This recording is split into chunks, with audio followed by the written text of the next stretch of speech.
What if the thing everyone laughs at today is the exact thing that saves someone tomorrow? Maya was not a lucky girl. Her coat was thin, her shoes had holes in them, and her backpack carried more patches than pencils. But inside Maya's chest, there was something rare: patience. Every afternoon, Maya walked home through the wet streets of a small town called Ferro.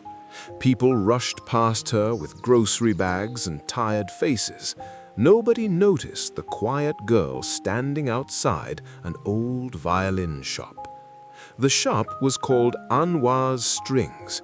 It sat between a locked bakery and a narrow alley.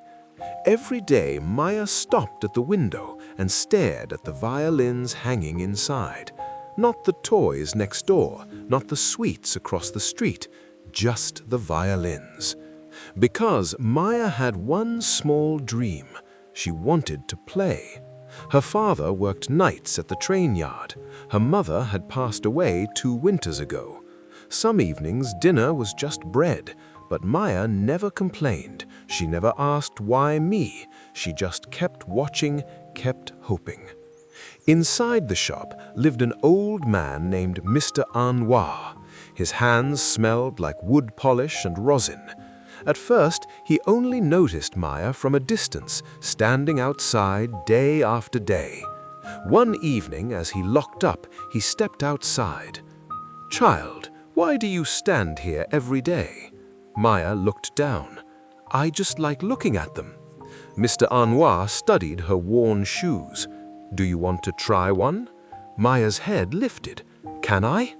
He handed her an old violin with a cracked varnish. 10 minutes every evening, then it goes back on the wall. Maya held it like treasure. That night, she did not rush. She played slowly, clumsily, patiently. The notes were rough, some sounded broken, but she did not stop. She came back the next evening, then the next.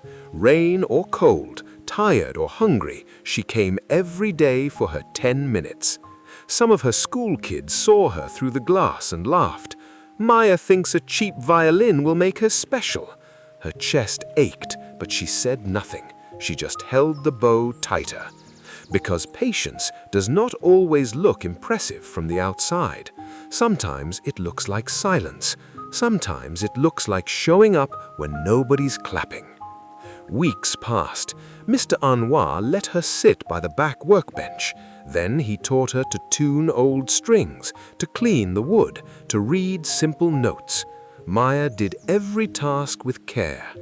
One cold evening, a wealthy customer named Mr. Hale entered the shop.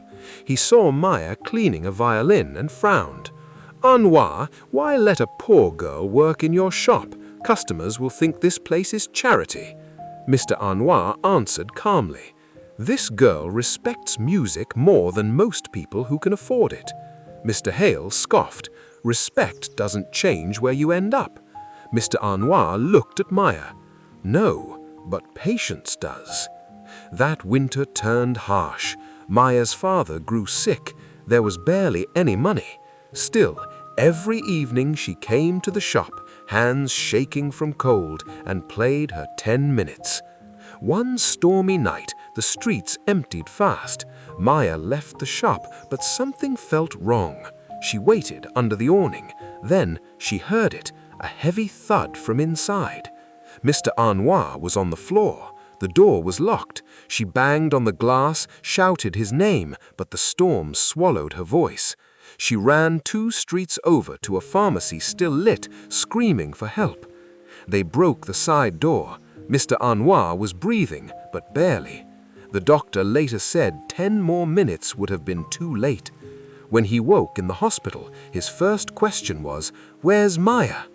"That little girl saved your life," the nurse said.